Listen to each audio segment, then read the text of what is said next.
And अब मैं उनकी लास्ट क्वेश्चन दूंगा, जो आपके लिए इंस्पिरेशन का सोर्स होना चाहिए।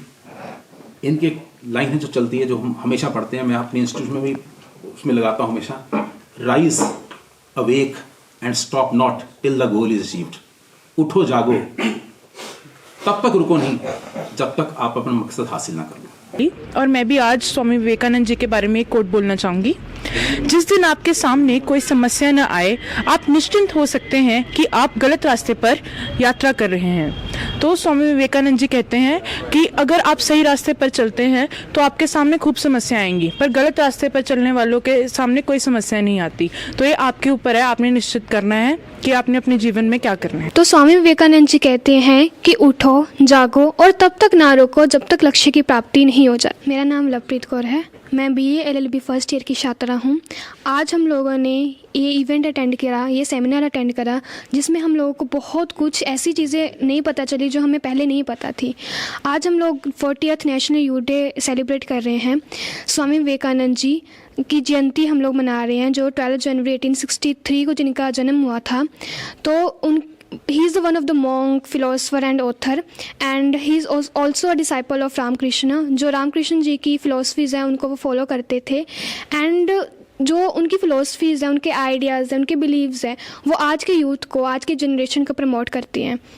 तो आज हम लोगों ने इवेंट अटेंड करा जिसमें हम लोग को इतनी सारी नई चीज़ें, इतनी सारे नए कंसेप्ट पता चले जो हमें पहले नहीं पता थे, ठीक है। और हमें बहुत ज़्यादा इस इवेंट के बाद बहुत अच्छा लग रहा है, और ये आज के यूथ के लिए, आज के जनरेशन के लिए बहुत अच्छा इवेंट जो है ऑर्गेनाइज़ करा है ABPV की तरफ से।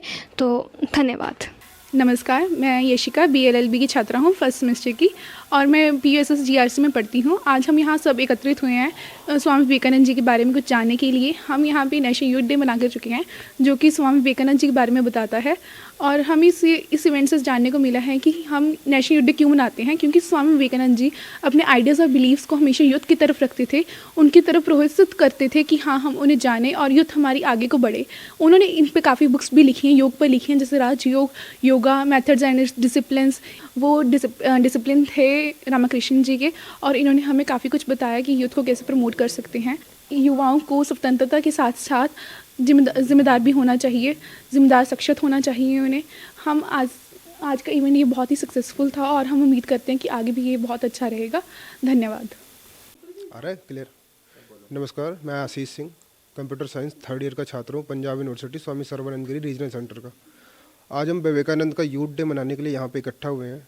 जैसा कि हम सभी जानते हैं, स्वामी विवेकानंद का जीवन भारतीय जन चेतना में हमेशा एक आदर्श भाव की तरह देखा जाता है कि स्वामी जी ने भारत को और भारत के युवाओं को अपने जीवन से क्या प्रेरणा दी। स्वामी जी के जीवन का जब भी हमारे सामने स्वामी जी का जीवन खुल के आता है तो हमें उनकी दिव्यता का पक्ष दिखता है कि स्वामी जी ने शिकागो में जाकर के जो धर्म सम्मेलन किया था, उसमें भारत के धर्म को एक नवीनता दी थी। भारतीय धर्म के विषय में पूरे यूरोप की और समस्त वैश्विक परिदृश्य में भारतीय धर्म की सचित चेतना को उन्होंने बदल दिया था। परंतु वो धर्म क्या था, किस धर्म को उन्होंने वहाँ पे जाकर के व्याख्यान दिया और कौन से धर्म को प्रमोट किया, उसको जानने की हमें आज बहुत ज़रूरत है। स्वामी विवेकानंद के जीवन की वेदांत क्या, वेदांत का दर्शन क्या, इसकी बहुत आवश्यकता है हमें जानने की। धन्यवाद। आमंत्रण किया, रखा हमारा मान, कैसे करे कृतज्ञता, स्वागत है श्रीमान। Good morning, it's afternoon now. Good afternoon everyone present here. It is my great pleasure to welcome you all to this event. I, Anika, welcome you all to this 40th National Youth Day celebration in honor of Shri Swami Vivekanand ji. We are honored to have Shri Manoj Kumar ji, the owner of Triple M School. He is the chief guest for this event. We have among us Shubham ji, Zila Sangathan Mantri Hoshiarpur. And I would also welcome all the teachers today for this event. Then we have Ankit Kundra, President of ABVP PUSS GRC unit. Swami Vivekanand ji is a name that doesn't require any sort of introduction, but still would like to share some very good points about him. Vivekanand ji was born as Narendranath Datta on 12th of January in 1863. He was an Indian Hindu monk and chief disciple of 19th century saint Ramakrishna. With his knowledge and efforts, he proved to be a key figure in introducing the Indian philosophies of Vedanta and yoga to the Western world. He got excelled in music, gymnastics and studies. But back in 1887, he took the formal vows of sannyasa and became Swami Vivekananda for the whole world. His speeches at World's Parliament of Religions wisdom to the Western world. On 4th of July 1902, Vivekananda ji left his mortal body and attained Mahasamadhi. So the National Youth Day is celebrated on 12th of January to commemorate the birth anniversary of Swami Vivekananda ji. All the powers in the universe are already ours. It is we who have put our hands before our eyes and cry that is dark, as quoted by Swami Vivekananda ji. The speeches about him would never end. So now I would like to call upon the dais Chief Guest for this event, Shri Manoj Kumar ji. Please address the students in everyone's presentation.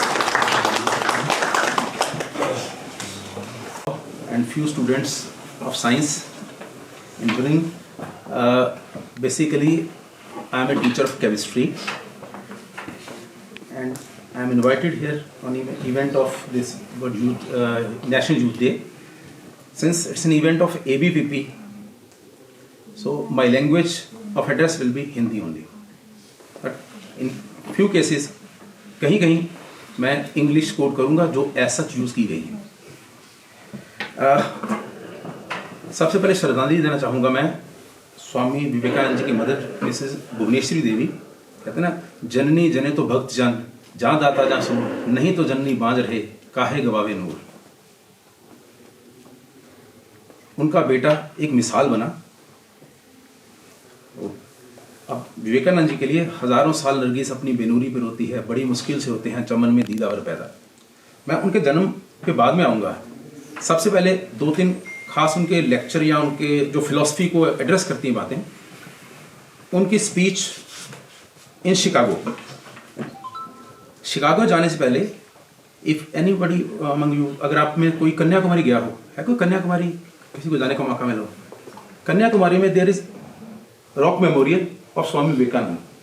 शायद आपको मालूम होगा कि विवेकानंद जी ने जब Chicago जाना था उससे पहले तैर के उस रॉक तक पहुंचे, वहाँ बैठ के मेडिटेट किया, देन ही थॉट. फिर उसके बाद शिकागो गए और वहाँ जो स्पीच उन्होंने बोली, वहाँ से एक अननोन मॉन्क से वर्ल्ड फेमस मॉन्क बन गए. अगले दिन पूरी अमेरिका की न्यूज़पेपर स्वामी विवेकानंद से भरी हुई थी. The main content of speech तो 2 मिनट की थी, लेकिन मैं सिर्फ 20 सेकंड की बोलूँगा. He started with sisters and brothers of America and hall was rushed with claps. Sister and brother of America. और ये हमारी टैगलाइन बन गई. अब हमारे कोई भी लीडर है शुरू करता भाई और बहनों. It was started by Swami Vivekananda. So he said, I am proud to belong to a religion which has taught the world both tolerance and universal acceptance. We believe not only in universal tolerance but accept all religions as true. We accept all religions as true. सारे धर्म सच्चे हैं, सारे धर्म साफ हैं, हम ये मानते हैं. I am proud to belong to a nation which has sheltered persecuted. किसी भी देश से निकाले गए हों, हमारे देश ने शरण दी है. कोई भी धर्म के हों, हमारे देश ने शरण दी है. This was his philosophy. Refuge to all religions and all nations of earth. So हमने सभी को अकोमोडेट किया. कोई भी आया है, किसी ने भी नकारा है, हमारे देश ने उसको गले लगाया है. ये उनकी फिलॉसफी थी. अब उनके फादर, बाद में उनके ऊपर, उनके फादर एक बहुत दानी सज्जन थे. वो भिखारियों को आमतौर पे दान देते थे. यही विवेकानंद में बात थी. तो उनको किसी ने बोला कि आप भिखारियों को देते रहते, वो पता नहीं बाद में नशा करते हैं या क्या करते हैं. तो विवेकानंद जी ने बोला, उसका जवाब दिया कि आप क्यों अपना माथा पटक रहे हो कि हम भिखारियों को दान देते हैं, वो क्या करेंगे. कहता आपके मुताबिक वो गांजा पियेंगे. Let it be. वो पीता है, अगर वो पीता भी है तो एक ही बंदा खराब होगा ना, वो खुद खराब होगा. पर अगर उसको वाकई जरूरत है और मैंने उसको कुछ नहीं दिया तो चोरी करेगा, डाका मारेगा, हिंसा करेगा, कहीं परिवार खराब होगा. तो इसलिए मैं ये सोच रहा हूँ वो जरूरतमंद है, इसलिए उसकी मदद कर रहा हूँ. स्वामी विवेकानंद जी के बहुत स्पीचेस फेमस है, लेकिन एक स्पीच तो नहीं, एक पार्ट है कि वो पेरिस में गए कैरिज्मेटिक ने उनको बोला कि आप बहुत कुछ बोलते हैं, बहुत हर वर्ड पे स्पीच देते हैं, आप गॉड के बारे में बहुत कहते हैं, आप जीरो के ऊपर भी स्पीच दे सकते हैं, लेकिन एक मैं वर्ड आपको बोलूंगा, जूता, उसके ऊपर कुछ नहीं बोल पाओगे। आप जूते को बोलिए। अब स्वामी जी ने क्या बोला जूते के ऊपर? कहते जूता वो है जो काटता भी है, जूता वो है जो बोलता भी है, जूता रक्षा भी है, जूता सुरक्षा भी है, जूता प्रतिरक्षा भी है, जूता इनाम भी है, जूता राजा भी है। तो जूता काटता कैसे है? कहते नया डालो पता लग जाएगा जूता काटता है। जूता बोलता कैसे है? कहते कुछ देर चलते रहो उसका चींची की आवाज नहीं, जूता बोलता भी है। जूता रक्षा भी है, कई बार जूता उठाया होगा। जूता सुरक्षा भी है, पैरों में इसीलिए डालते हैं ताकि कुछ लग ना जाए। जूता पथ प्रदर्शक भी है, कई बार पापा बोलते हैं बेटा इतना ठीक करना तेन। जूता पथ प्रदर्शक भी है, जूता रक्षा भी है, जूता इनाम भी है। अब जूता इनाम कैसे हुआ? कहते जब उस टाइम फुटबॉल के युग चला था, कहते जब फुटबॉल खेलते हैं तो जो सबसे बेस्ट प्लेयर होता है उसको गोल्डन बूट मिलता है। सो जूता इनाम भी है और जूता राजा भी है, क्योंकि जब भगवान राम चले गए थे तो भरत जी ने उनका जूता ही राज सिंहासन पर रखा था। This was Swami Vivekananda, right. अब वो 9 भाई बहनों में से एक थे, उनके और बहुत शरारती। उनके माँ बाप का पूरा जोर उनको कंट्रोल करने में लग जाता था। उनकी मदर ने जो बोला उनके बारे में, कहते मैंने भगवान शिव से आराधना की थी कि मेरे को बेटा दे दे। उन्होंने अपना एक शैतान भेज दिया। This is what his mother demon भेज दी। 8 साल की उम्र में वो स्कूल गए। बर्थ के बारे में बता दिया था मैं। 8 साल की उम्र में स्कूल गए। स्कूल कौन सा थे? किनके कांटेक्ट में? स्कूल था Vidyasagar school, run by Ishwar Chandra Vidyasagar. Then he went to Presidency College, run by Raja Ram Mohan Rai, which influenced him very much. So ये ब्रह्म समाज से बहुत ज्यादा इन्फ्लुएंस थे। और ब्रह्म समाज जो था वो एक भगवान पे विश्वास के, परमात्मा एक है, इसको बहुत इन्फ्लुएंस थे। पर उन्होंने बड़े ग्रंथ पढ़े, भगवद गीता पढ़ी है इन्होंने, उपनिषद पढ़े, पुराण पढ़े, रामायण पढ़ी, महाभारत पढ़ी, बाइबल पढ़ी, बहुत सारे ग्रंथ उन्होंने पढ़े। पर इनकी जबरदस्त फोटोग्राफिक मेमोरी थी, एक चीज पढ़ लेते थे याद हो जाती थी इनको। तो इनके प्रिंसिपल ने जो इनके बारे में कहा, प्रेसिडेंसी कॉलेज के प्रिंसिपल ने, he was the only first visitor in the college. इनके प्रिंसिपल ने जो बोला, उन्होंने बोला कि he is genius, I have travelled far and wide, I have travelled far and wide but never seen such A talent and possibilities, such a talent possibility even in German universities among philosophical studies। ऐसा बड़ा philosopher कहते मैंने कभी नहीं देखा। and last word he said he is bound to make a mark in the life, he is bound to make a mark in the life। ये जिंदगी में अपना निशान जरूर छोड़ के जाएंगे। तो आपको मालूम है इन्होंने क्या निशान छोड़े हैं। in 1881 his life changed, he met Swami Ramakrishna Paramhans in the house of Mr. Sundarnath Mitra, Swami Ramakrishna Paramhans जो इनके बाद में गुरु बने। परमहंस ने बोला कि आप गाना गा के सुनाए। इन्होंने को सुनाया भजन, ही वॉज वेरी इम्प्रेस्ड। तो उन्होंने बोला कि दक्षिणेश्वर काली मंदिर में मेरे पास आया करें। ये उनके पास जाना भी शुरू हो गए। वो इनको अपना शिष्य बनाना चाहते थे but he was not impressed. Swami Vivekananda बड़े लॉजिकल थे, वो कहते थे परमात्मा एक है, जबकि ईश्वर चंद्र विद्यासागर स्वामी रामकृष्ण परमहंस ये पॉलिथिज्म में विश्वास करते थे और काली के बहुत भक्त थे। तो initially he was not influenced. और क्योंकि रामकृष्ण परमहंस के बारे में मशहूर है कि वो माता काली से बातें करते रहते थे, एक्चुअली बातें करते थे उनसे। तो स्वामी विवेकानंद थॉट कि इनको शायद हेलुसिनेशन है, भ्रम है, इसे लगता मैं बात करता हूं। चलो वो इन्फ्लुएंस नहीं हुए इनसे कभी भी। बट जब स्वामी विवेकानंद के फादर की डेथ हो गई, जो कि एक वकील थे, मोस्ट ऑल लॉयर्स सॉरी, सो वो प्रोफेशन से वकील थे। He was an attorney in high court, Calcutta high court, rich family. But मैंने बोला आपको उनको दान का बहुत शौक था, लोगों को हेल्प करने का बहुत शौक था। व्हेन ही डाइड एकदम फैमिली की सिचुएशन चेंज हो गई, इकोनॉमी डिस्टर्ब हो गई। Then he went to Ramakrishna Paramhansa कि कुछ करो, माता जी से कहो, माता काली से मेरी मदद करें। वो तो खुद क्या दे। उन्हें एक दिन प्रेयर करी, दूसरे दिन प्रेयर करी, तीसरे दिन कुछ खास नहीं हुआ, थोड़े एजिटेट भी हुए, पर स्वामी ने कहा आप करते रहो। अब जो उनसे प्रेयर करते रहे तो उन्होंने भी वही महसूस किया माता काली को प्रकट रूप में जैसे बात कर रही हूं। देन वो इस तरफ शिफ्ट हो गए। याद रखें इनके दादाजी भी 25 साल की एज में घर बार छोड़ के संत बन गए थे, तो कुछ प्रभाव वहां से भी आया।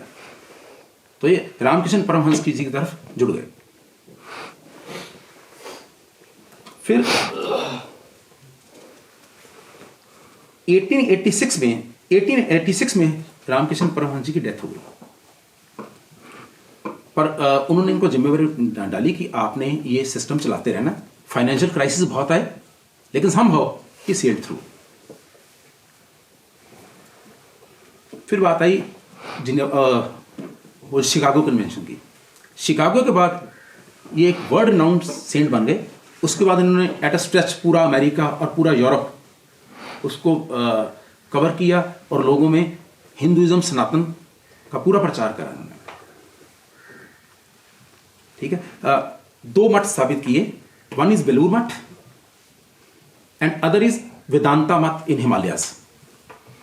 अभी तो काफी मठ हैं इनके, इवन कन्याकुमारी में भी मैं विजिट भी करके वहां पे, तो वो स्थापित किए और लोगों को बहुत धर्म का प्रचार किया। And he used to say I will not cross the age of 40 years. कहते हैं मैं 40 साल की उम्र नहीं टच करूंगा। And at the age of 39 he left this world in Belur Math. And scientifically कहा जाता है कि दिमाग की नस फटने से उनकी डेथ हुई।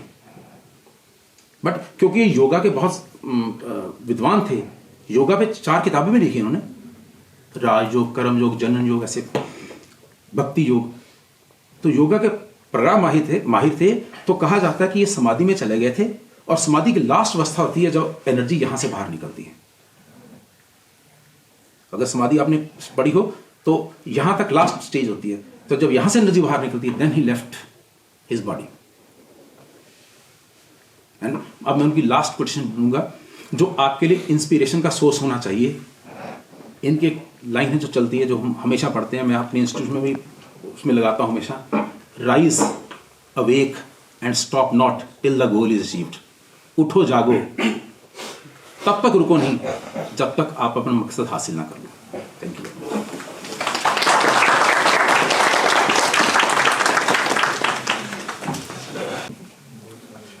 Good afternoon everyone, myself Ashish Singh, BCSC 3rd year, Punjab university.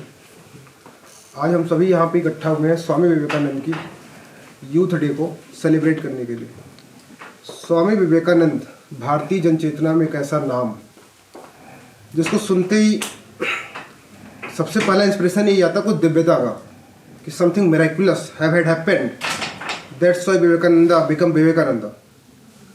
स्वामी विवेकानंद का असली नाम विवेकानंद नहीं था, उनका नाम नरेंद्रनाथ दत्त था।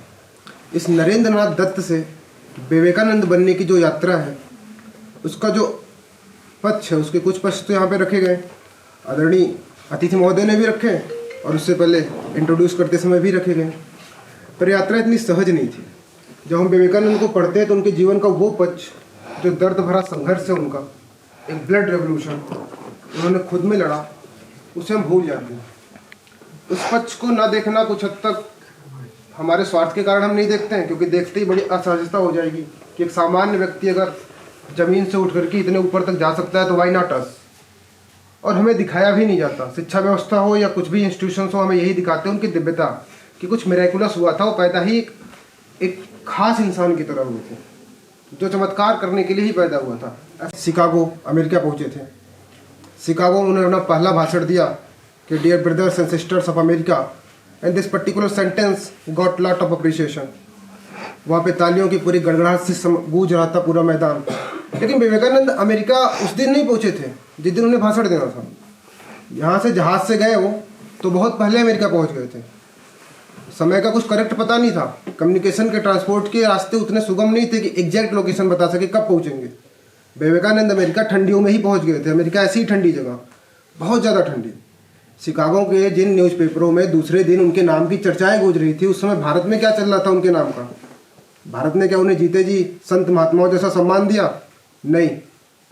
विवेकानंद के खुद के अकाउंट आप पढ़ेंगे तो देखेंगे हमने उनके साथ बहुत गलत किया। हर महापुरुष का दुर्भाग्य रहता है कि उसके समय में रहते उसको नहीं पहचाना जाता, बाद में उसकी वैल्यू होती है, और जब उसके समय में वो जीवित होता है तो उसके साथ बड़ा दुर्व्यवहार होता है। विवेकानंद के उन्हीं कुछ पहलुओं को मैं रखूंगा उनके खुद के पत्रों से। स्वामी जी अमेरिका पहुंचे तो जितने पैसे लेकर के गए थे कि इतने से काम हो जाएगा, वो पैसे उनके ख़त्म हो गए। उनके पास रहने के लिए वहाँ पर उनको घर नहीं मिल रहा था, भगवा वस्त्र पहने हुए थे, उन्हें कोई अपने यहाँ पे घर नहीं दे रहा था। एक तो इंडिया से थे, इंडिया की वो छवि कि India is the country of jugglers and what ever, तो उनकी वो छवि थी, उन्हें वहाँ पे रूम तक नहीं मिल रहे थे। स्वामी जी कितने दिन भूखे रहे। जब स्वामी जी अमेरिका से पहले इंडिया में भी थे तो ऐसा नहीं कि स्वामी जी को कन्याकुमारी के तट के किनारे बैठ करके सब कुछ प्राप्त हो गया था, उन्हें कुछ दैवीय आभास हुआ था, ऐसा कुछ नहीं था। उससे पहले स्वामी जी ने 14 वर्षों तक भारत के कोने कोने की यात्राएं की, भारत की धरती के जनजीवन को देखा, यहाँ की रोती बिलखती जिंदगियों को देखा, गरीबी, दास्ता और एक मानसिक जकड़न जिनमें कोई नवीनता का प्रचार करने का साहस ही नहीं। उन सबको देख के स्वामी जी वहाँ पे पहुँचे थे। उन सबके पीछे स्वामी जी परिवर्तन तो लाना चाहते थे, परंतु धन का अभाव, financial assistance, Swami ji did not get that from India.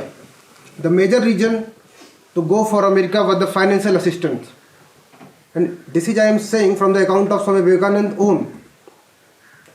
स्वामी विवेकानंद कहते थे मैं 40 पार नहीं कर पाऊंगा। ऐसा नहीं था कि वो जानते थे मर जाएंगे, डेट है। वो कहते थे दिन रात संघर्ष करते करते, मेहनत करते करते, लेक्चर देते देते सर में इतनी दर्द होती है कि लगता है 40 की उम्र पार नहीं हो पाएगी। उनके जीवन भर का जो संघर्ष है वो पक्ष जब तक हम नहीं जानेंगे, हम यूथ डे तो मना लेंगे स्वामी जी के नाम पे, दूसरे दिन स्वामी जी भूल जाएंगे। कोई महापुरुष हमारे काम का तभी हो सकता है, जमीन पर उतर करके हमारा हाथ तभी पकड़ सकता है, उसके लिए सच्चा सम्मान भी तभी मिल सकता है जब हम उसको पढ़ें, उसके एक्चुअल संघर्ष को जानें। कुछ चीज़ें मैं बताता हूँ, पढ़ने के लिए बहुत कुछ है स्वामी जी के बारे में, उनके खुद के अकाउंट से आप पढ़िएगा। 1894 के भारत में कौन से रूढ़ और सिद्धांत की बात कर रहे थे स्वामी जी? तमाम तरह की प्रथाएं, परंपराएं, विश्वास जिनका कोई आधार नहीं, सामाजिक असमानता के शिकार जिनके कारण लोग होते थे, उनको बोलने सूलियों पे चढ़ा दीजिए, उनका कोई आधार नहीं है। एक नए धर्म केंद्र की आवश्यकता है, और दीवान जी महाराज अब इसके लिए एक संस्था की आवश्यकता है, और सबसे ज़्यादा जरूरत है रुपयों की। भले ही थोड़े से ही मिल जाए, थोड़े से रुपए मिल जाए, जिससे काम शुरू कर सकूं। भारत में हमें धन कौन देता? ये स्वामी जी के वर्ड है, भारत में हमें धन कौन देता? वो कोई सेंट महात्मा की तरह पूजे नहीं गए थे यहाँ पे। इस देश, अमेरिका को कोट कर रहे हैं, इस देश में पूरे साल तक व्याख्यान देते रहने पर भी मुझे अपने काम के लिए धन इकट्ठा करने में जरा भी सफलता नहीं मिली। शिकागो धर्म सम्मेलन से पहले जब उनके पास पैसे नहीं बचे थे खाने पीने के, रहने के, तो उन्होंने व्याख्यान देना शुरू कर दिया कि पब्लिक डिस्कोर्स करते हैं, लोगों से बात करते, हो सकता है कुछ धन इकट्ठा हो जाए जीवन यापन के लिए। वो बोल रहे इसमें भी बहुत सफलता नहीं मिल रही। सफलता तो नहीं मिल रही, रास्ते में रुकावट कौन? मेरे देशवासी मेरे लिए इतना भी नहीं कर पाए कि कह दे कि मैं हिंदू धर्म का प्रतिनिधित्व कर रहा हूँ, ही वॉज नॉट ऑफिशियल रिप्रेजेंटेटिव। हम इतना भी नहीं कर पाए थे उनके लिए। उसके बाद नीचे लिखते हैं, शाबाश मेरे देशवासियों, शाबाश। दीवान जी, मैं अपने भारतवासियों को प्यार करता हूँ। इंसान मुझे जो कुछ भी दे सकता है मैं उसको लात मारता हूँ। सुख में, दुख में, पर्वतों, मरुस्थलों, वनों में जो मेरे साथ रहते हैं वो मेरे साथ ही रहेंगे। अगर मैं सफल नहीं हो पाया तो भारत में कभी मुझसे भी अधिक योग्यता संपन्न किसी और वीर का जन्म होगा जो मेरे काम को सफल करेगा। कौन सा काम? What is Vedanta?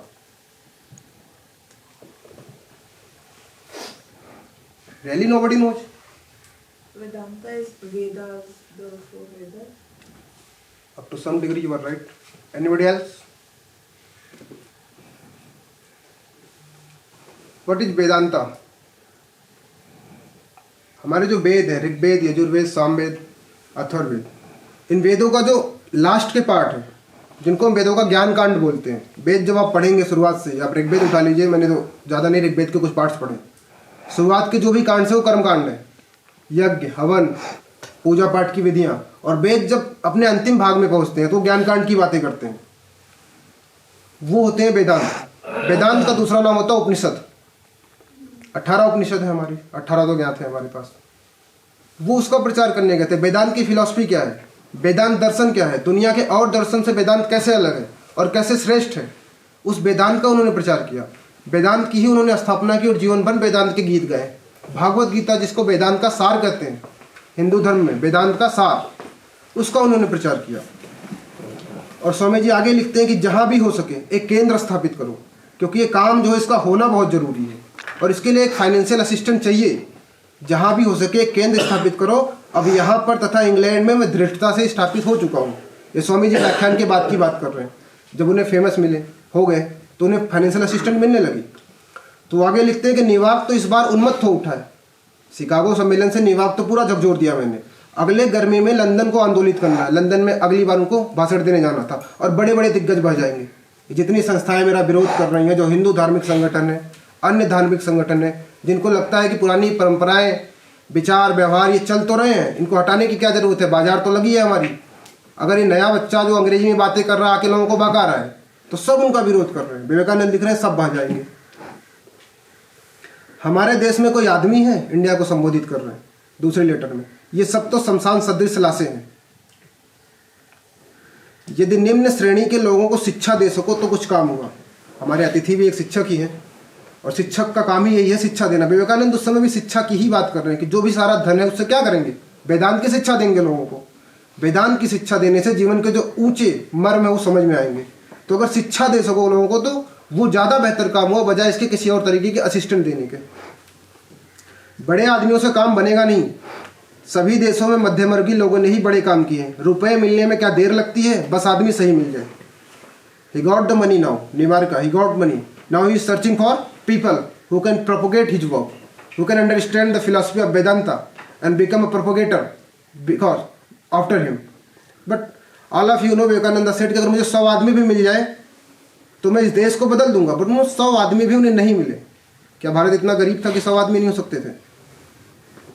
इतना गरीब तो नहीं था, लेकिन मानसिक रूप से इतना ही गरीब था। अपने देश में असली आदमी कहाँ है? अपने देश में रहने वाले बच्चे जैसे हैं, उनके साथ तो बच्चे जैसा ही व्यवहार करना पड़ेगा। अगली बात जब विरोधों पे लिखते हैं, जब अपने देश से ही उनका विरोध होना शुरू हुआ तो संगठन एवं मेल ही पाश्चात्य देशवासियों की सफलता का रहस्य है। जो फॉरेनर है, जो यूरोप है, डेवलप हुआ कैसे डेवलप हुआ? आपस में जो हार्मोनी है उनकी, एक दूसरे के साथ मिलकर के आगे बढ़ने की भावना। जब परस्पर भरोसा, सहयोग और सहायता का भाव हो तो ही व्यक्ति आगे बढ़ता है। उदाहरण के लिए यहाँ जैन धर्मावलंबी श्री वीरचंद गांधी, एक जैन वीरचंद गांधी थे जो वहाँ शिकागो सम्मेलन में गए थे। केवल विवेकानंद ही नहीं गए थे, बहुत सारे धर्म के और प्रोपगेटर गए थे। उनके साथ मिलकर के मैं यहाँ काम कर रहा हूँ, मुझे सफलता मिल रही है। वे लोग लगे हुए हैं सिद्ध करने में कि ये लोग अब हमारी जाति के नहीं रहे। फिर हिंदुओं को कोट कर रहे हैं भारतवासियों के। भारतवासी संगठन के बारे में दुष्प्रचार लिख रहे हैं, कभी हमारी जाति का नहीं रहा। वहाँ जाके पाश्चात्य कपड़े पहनता है, नाचता है, पैसे लेकर के उल्टा पुल्टा खाना खाता है। तो वे लोग सिद्ध करने में लगे कि वे हमारी जाति के नहीं रहे। दासों में ही स्वभावता ईर्षा उत्पन्न होती है। दास, India was a slave that time, he is quoting that, कि दासों का जो मानसिक व्यवहार ही होता है वो ईर्षा का होता है और फिर वह ईर्षा ही उन्हें पतन में ले जाती है। यदि कोई मनुष्य यहाँ आगे बढ़ना चाहता है तो सभी लोग यहाँ उसकी सहायता करने को प्रस्तुत हैं, किंतु यदि आप भारत में मेरी प्रशंसा में एक पंक्ति किसी समाचार पत्र में लिख दें तो दूसरे ही दिन सब आपके और मेरे दुश्मन हो जाएंगे। उस समय के हिंदू समाचार पत्रों में उनके खिलाफ एक से एक उलूल जुलूल बातें लिखी जा रही थी। स्वामी जी को क्या क्या फेस करना पड़ रहा था। एक तो अपना दुरूह जीवन यापन के लिए पैसे नहीं, जो काम करने निकला उसमें कोई सपोर्ट नहीं, और विरोध अलग से, न्यूज़पेपरों के माध्यम से विरोध, कहीं से कोई सपोर्ट नहीं। फिर भी स्वामी जी अपना काम कर रहे हैं। क्यों? वो वेदांत का दर्शन कर्मणे व अधिकारस्तु, स्वामी जी बाद में उसे ही करते हैं। मेरा काम तो कम करना है, परिस्थितियाँ कितनी भी विपरीत हों। स्वामी जी के जीवन के संघर्षों के ये जो पक्ष है ये हमें पता होनी चाहिए। यही तो गुलामों का स्वभाव है कि वे अपने किसी भाई को जरा भी आगे बढ़ते देखना नहीं चाहते। आज यूथ डे मनाने का असली कार्य अगर सिद्ध तब होगा जब हम अपने आप को बैठ के एनालिसिस करें कि क्या हमारा स्वभाव ये बदला या अभी भी ये स्वभाव है और किस डिग्री तक है। कि अगर कोई हमारा ही साथी आगे बढ़ रहा है तो हम उसमें टांग में टांग अड़ाते हैं या नहीं अड़ाते। अपनी शारीरिक अवस्था की ओर मैं विशेष ध्यान नहीं देता। मुझे तो दुख इस बात का है कि मेरी योजनाओं को साकार करने का मुझे कोई अवसर प्राप्त नहीं हो रहा। अवसर मुझे प्राप्त नहीं हो रहा। और बहन तुम जानती हो, सिस्टर निवेदिता को लिखते हैं कि इसका मूल कारण धन का अभाव है। जो करना चाहते थे वो नहीं कर पाए क्योंकि उन्होंने उन्हें पैसे नहीं दिए। हिंदू लोग जुलूस निकाल रहे हैं और भी न जाने क्या क्या कर रहे हैं, लेकिन ये मुझे आर्थिक सहायता नहीं कर सकते, बाकी सब करेंगे।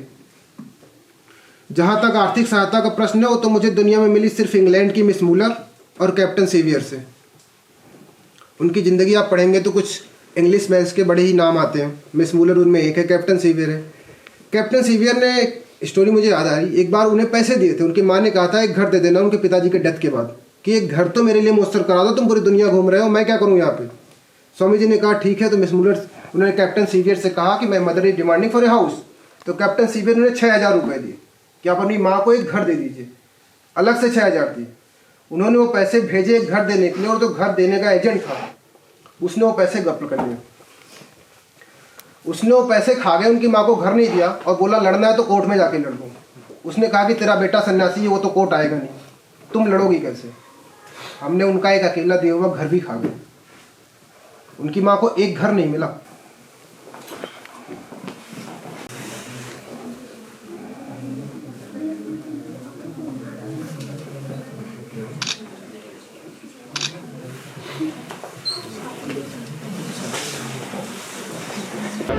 मेरा नाम आदित्य बख्शी है ਤੇ ਮੈਂ ਸੈਕੰਡ ਈਅਰ BLLB ਦਾ ਸਟੂਡੈਂਟ ਹਾਂ ਇੱਥੇ ਪੰਜਾਬ ਯੂਨੀਵਰਸਿਟੀ ਸਰਵਾਨੰਦਗਿਰੀ ਕਾਲਜ 'ਚ। ਤੇ ਅੱਜ ਯੂਥ ਡੇ ਸੈਲੀਬ੍ਰੇਟ ਕੀਤਾ ABVP ਵਾਲਿਆਂ ਨੇ।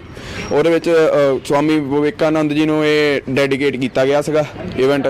ਤੇ ਇਵੈਂਟ ਦੇ ਥਰੂ ਇੱਕ ਤਾਂ ਇੰਸਪੀਰੇਸ਼ਨ ਮਿਲੀ ਆ ਵਿਵੇਕਾਨੰਦ ਜੀ ਦੇ ਬਾਰੇ ਜਾਣ ਕੇ, ਹੋਰ ਤੇ ਕੁਛ ਐਦਾਂ ਦੀ ਇਨਫੋਰਮੇਸ਼ਨ ਜਿਹੜੀ ਸਾਨੂੰ ਐਜ਼ ਅ ਸਟੂਡੈਂਟ ਪਤਾ ਨਹੀਂ ਸੀਗੀ ਹਜੇ ਤੱਕ ਵਿਵੇਕਾਨੰਦ ਜੀ ਬਾਰੇ, ਉਹ ਵੀ ਸਾਨੂੰ ਮਿਲੀ ਆ ਤੇ ਜਿਹੜੀ ਕਿ ਸਾਨੂੰ ਹੋਰ ਇੰਸਪਾਇਰ ਕਰ ਰਹੀ ਆ ਨੇਸ਼ਨ ਦੇ ਪ੍ਰਤੀ, ਆਪਣੇ ਇੰਸਟੀਟਿਊਟ ਦੇ ਪ੍ਰਤੀ, ਦੇਸ਼ ਦੇ ਪ੍ਰਤੀ ਕੰਮ ਕਰਨ ਲਈ, ਹੋਰ ਬੈਟਰ ਹੋਣ ਲਈ ਸਾਨੂੰ ਕਾਫੀ ਜ਼ਿਆਦਾ ਨੌਲੇਜ ਤੇ ਇੰਸਪੀਰੇਸ਼ਨ मिली है इस इवेंट के थ्रू। Thank you. मेरा नाम अंशिका नैयर है और मैं यहाँ ABV यूनिट की वाइस प्रेसिडेंट हूँ। एंड आज हमारे कॉलेज में स्वामी विवेकानंद जी के ऊपर लेक्चर करवाया गया था। एंड हमारे चीफ गेस्ट ने काफ़ी अच्छा उनके जीवन शैली पर उन्होंने रोशनी डाली। और मैं भी आज स्वामी विवेकानंद जी के बारे में एक कोट बोलना चाहूँगी। जिस दिन आपके सामने कोई समस्या न आए, आप निश्चिंत हो सकते हैं कि आप गलत रास्ते पर यात्रा कर रहे हैं। तो स्वामी विवेकानंद जी कहते हैं कि अगर आप सही रास्ते पर चलते हैं तो आपके सामने खूब समस्या आएंगी, पर गलत रास्ते पर चलने वालों के सामने कोई समस्या नहीं आती। तो ये आपके ऊपर है, आपने निश्चित करना है कि आपने अपने जीवन में क्या करना है। Thank you. हाँ जी, मैं doctor Balwinder Kumar, political science assistant professor Swami Sarvanand Giri Punjab university regional centre में। मैं इस चीज़ को बताना चाहता हूँ कि it is Swami Vivekanand that made a global approach to Indian culture and traditions, that we are the best culture in the world and we know that we have given the value of जियो in Washington, in America, everywhere. Swami Vivekanand, his values are recognized and very much recognized in the sense that youth, they know that what is the value of Swami Vivekananda. I personally have the opportunity to visit Vivekanand Rock at Kanyakumari, and it was a very pleasant experience. Definitely I say that youth can take inspiration from Swami Vivekananda and his mission. Jai Hind, Jai Bharat.